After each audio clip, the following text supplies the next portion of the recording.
Alright, magandang araw po sa inyong lahat mga ka-review at welcome back. Alright, dito po sa ating munting channel at ngayon nga po, atin pong pasadahan itong balita. Nako, talagang nakakagulat po ito mga ka-review mula po sa ating paboritong ka-BBM News PH, yan Ito po, nawawalang PDL na si Kataroha. May ibinunyag matapos lumutang at buhay pa pala. Lagot si Katapang. Yan mga ka-review, patungkol po riyan ang ating bibigyan ng reaksyon, komento or kritisismo, no? Talagang nakakagulat po, no? Matapos nilang sabihin missing sa Bucor, no mga ka-review, eto na, lumantad na po itong si Kataroha. Pero bago po natin simulan yan mga ka-review, kung bago ka pa lang at di pa po nakapag-subscribe sa ating munting channel, please don't forget to subscribe at palike na rin po ng video ito mga ka-review. Maraming salamat po. At eto na nga, panoorin na po natin.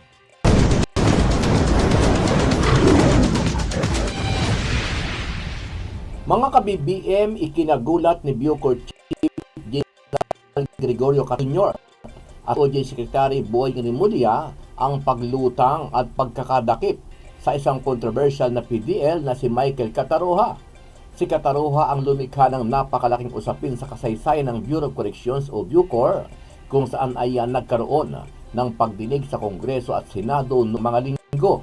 Matatandaan na nagpahayag si Rimulya at sinabi niya na iniligpit si Kataroha ng kapwa niya preso tapos ilibing sa septic tank sa loob ng Bilibid prisons. Pero kalaunan ay binawi ni Rimulya ang kanyang pahayag dahil di umano ay na-fake news siya nang matuklasan na buto pala ng manok ang nahukay sa septic tank. Dahil sa paglutang ni Kataroha na mahigit isang buwan nang nawawala, malaking dagok ngayon sa pamunuan ng Bucor ang malapelikulang eksena na nagaganap sa Bureau of Corrections, kung saan ay tatakasan sila ng mga PDL kahit nakakulong pa ito sa maximum security compound, at sa kabila ng mga pahayag ni Katapang na magiging mahigpit at maayos sila sa pagbabantay sa New Bilibid prisons. Wala po akong alam, wala talaga akong idea. Kasi So yan po no mga ka-review, talagang nakakahiya po ito sa part ni Katapang, diba? Kasi 'di ba pag nagpapa-press con siya, lagi siyang nangangakong 'di ba? Mas magiging maalinis ang Bucor at maayos kaysa sa pamumuno ni DG Bantag. Pero bakit gano'n Bakit sa pamumuno ni Katapang meron nakatakas na PDL? Kung ganito pala ang nangyayari mga ka-review, posible rin na yung ibang PDL makatakas din, no? Ba? Sa pamumuno ni Katapang, nako talaga, paano na lang yung mga nabiktima nito? 'Di ba? Yung katarungan na kung makakatakas, 'di ba?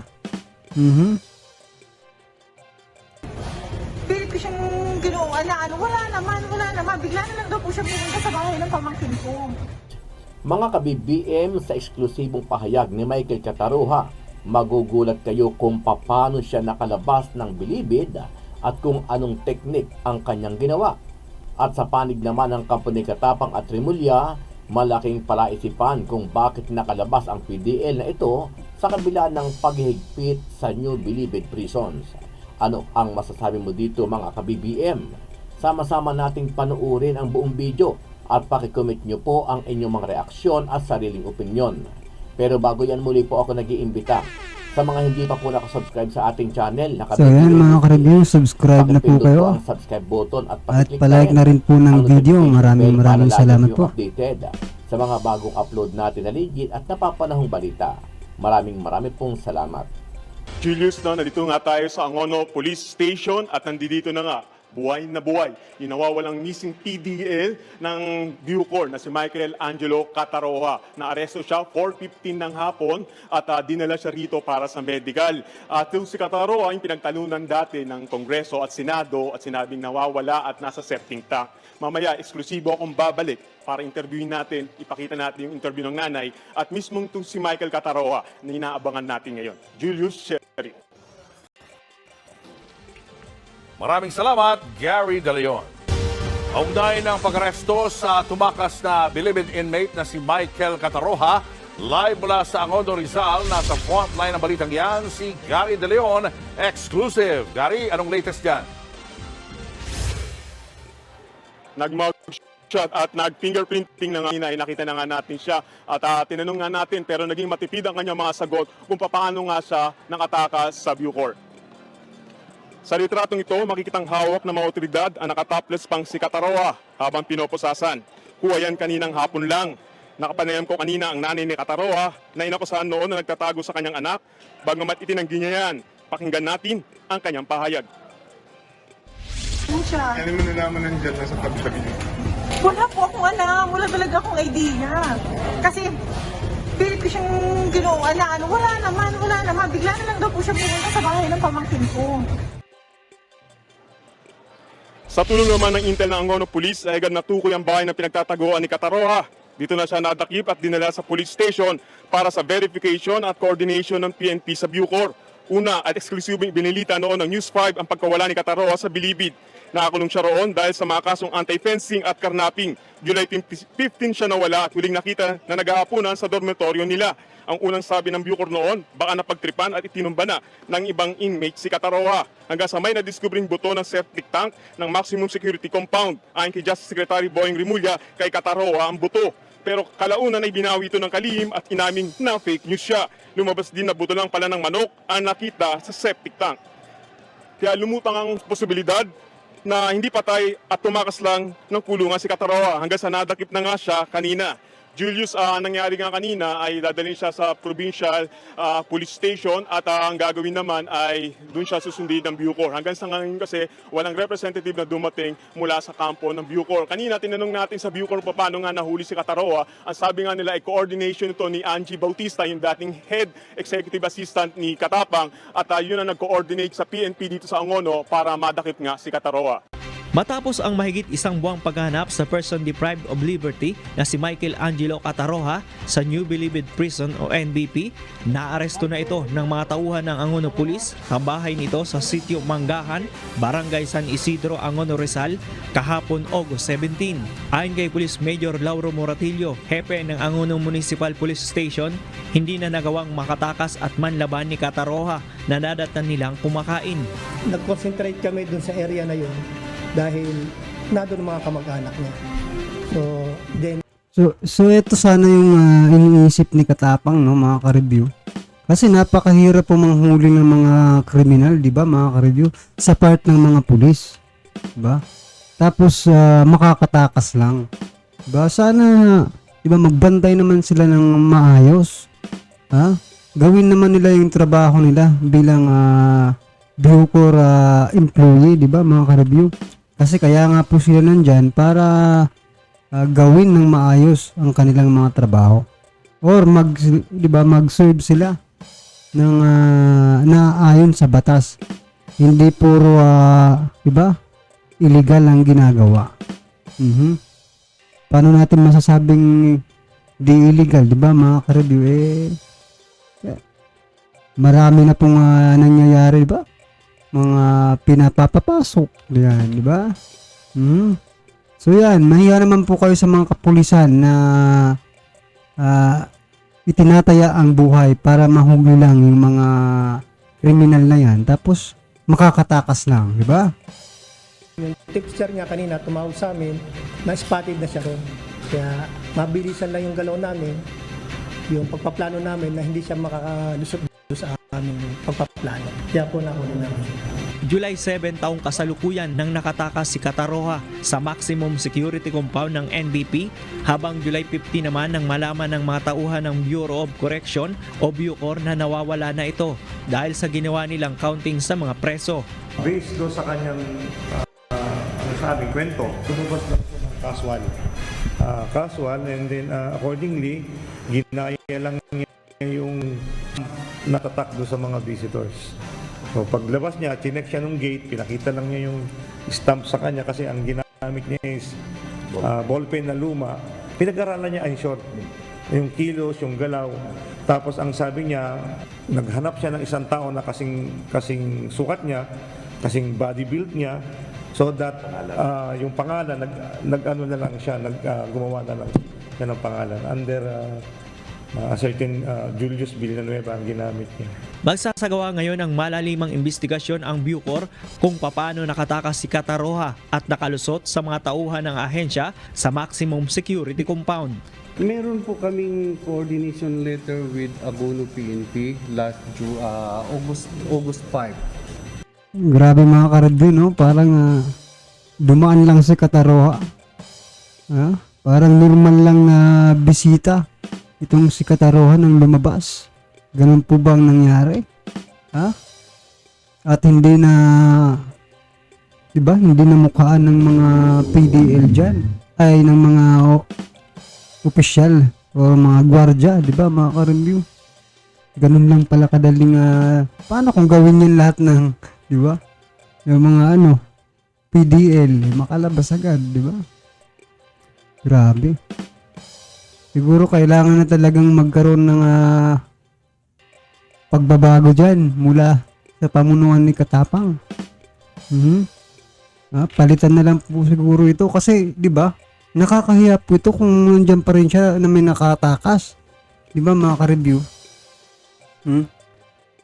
Palitan na po si Katapang at kung sino man pong ipalit yung may tapang. Talaga yung totoong tapang talaga para may matakot naman po ito. Kasi isipin nyo mga ka-review, hindi po si Cataroha natakot na gawin yun.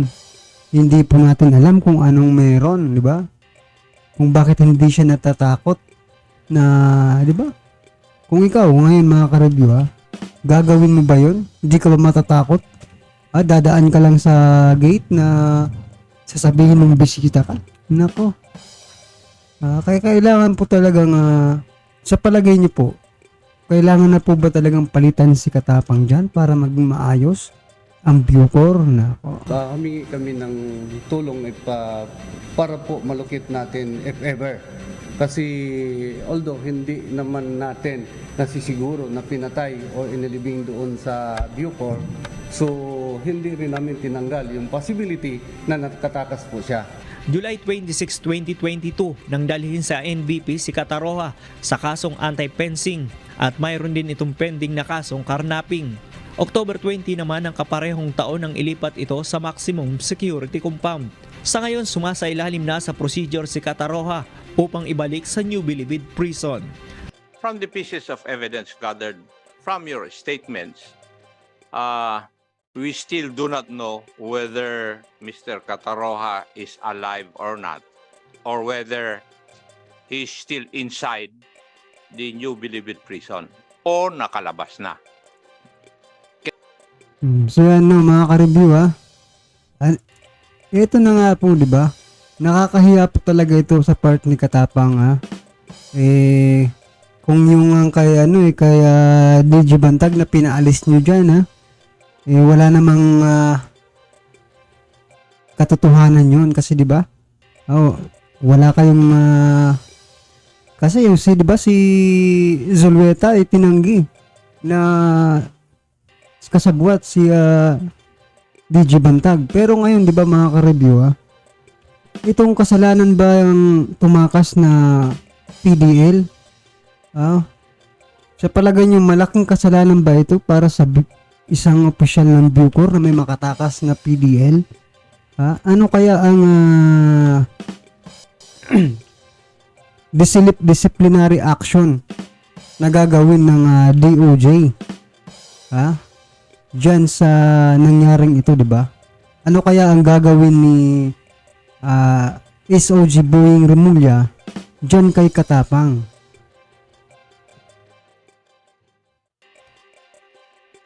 Papalitan niya ba ito? Tatanggalin niya ba ito? O ano sa palagay niyo mga ka-review? Mananatili ba ito kasi kapit tuko? At ito pa ang mas ano ang gagawin ng ating presidente? May gagawin ba siyang aksyon dahil may may nakatakas na PDL dyan sa Bucor? Tatanggalin niya ba si Remulla? Tatanggalin niya ba si Katapang? Yun yung mga tanong natin, di ba mga ka-review? Kasi may nakatakas At saka may mga nangyayaring korupsyon. Kung ikaw ang presidente, may gagawin ka bang aksyon? Yun lang po ang tanong natin. Hanggang tanong lang tayo mga ka-review Kasi yung presidente natin, hindi ko pa narinig na nagsalita patungkol po rito. Ano ba yan? At saka, marami na pong maangal. Yan mga ka-review, marami na pong maangal kasi yung bigas daw. Isingit ko lang mga ka-review yung bigas kasi talagang pambihira naman mataas pa sa dolyar na po ang bigas natin dito mga ka-review. Ano sa palagay nyo ang nangyayari sa ating bansa? Department of Agriculture. May mga umiiyak na po. Nako. Talaga. Anyway, mga ka-review, ano man po ang inyong reaksyon? Naisingit ko lang po yung bigas kasi talagang napakamahal na po. 52 pesos na po ang kilo dito sa amin. Ewan ko lang po sa inyo. Alright, ano man po ang inyong reaksyon dito sa mga sa nahuling PDL na tumakas? At ano kaya ang magiging desisyon ni SOG Boying Remulla, no? Tanggalin kaya si Katapang? At ano rin kaya ang magiging reaksyon ng ating presidente? Tanggalin kaya si Remulla at si Katapang? Well, anyway, abangan na lang po natin kung magsalita man. Alright mga ka-review, i-comment na po sa baba ang inyong mga reaksyon para alam po natin mga kababayan ang inyong nararamdaman sa issue ito. Alright? Palike and share na din po mga ka-review para mas marami pa pong mga kababayan natin sa pagbansa ang makapanood ng makabuluhang balitang ito. Maraming salamat po. Ingat po kayo.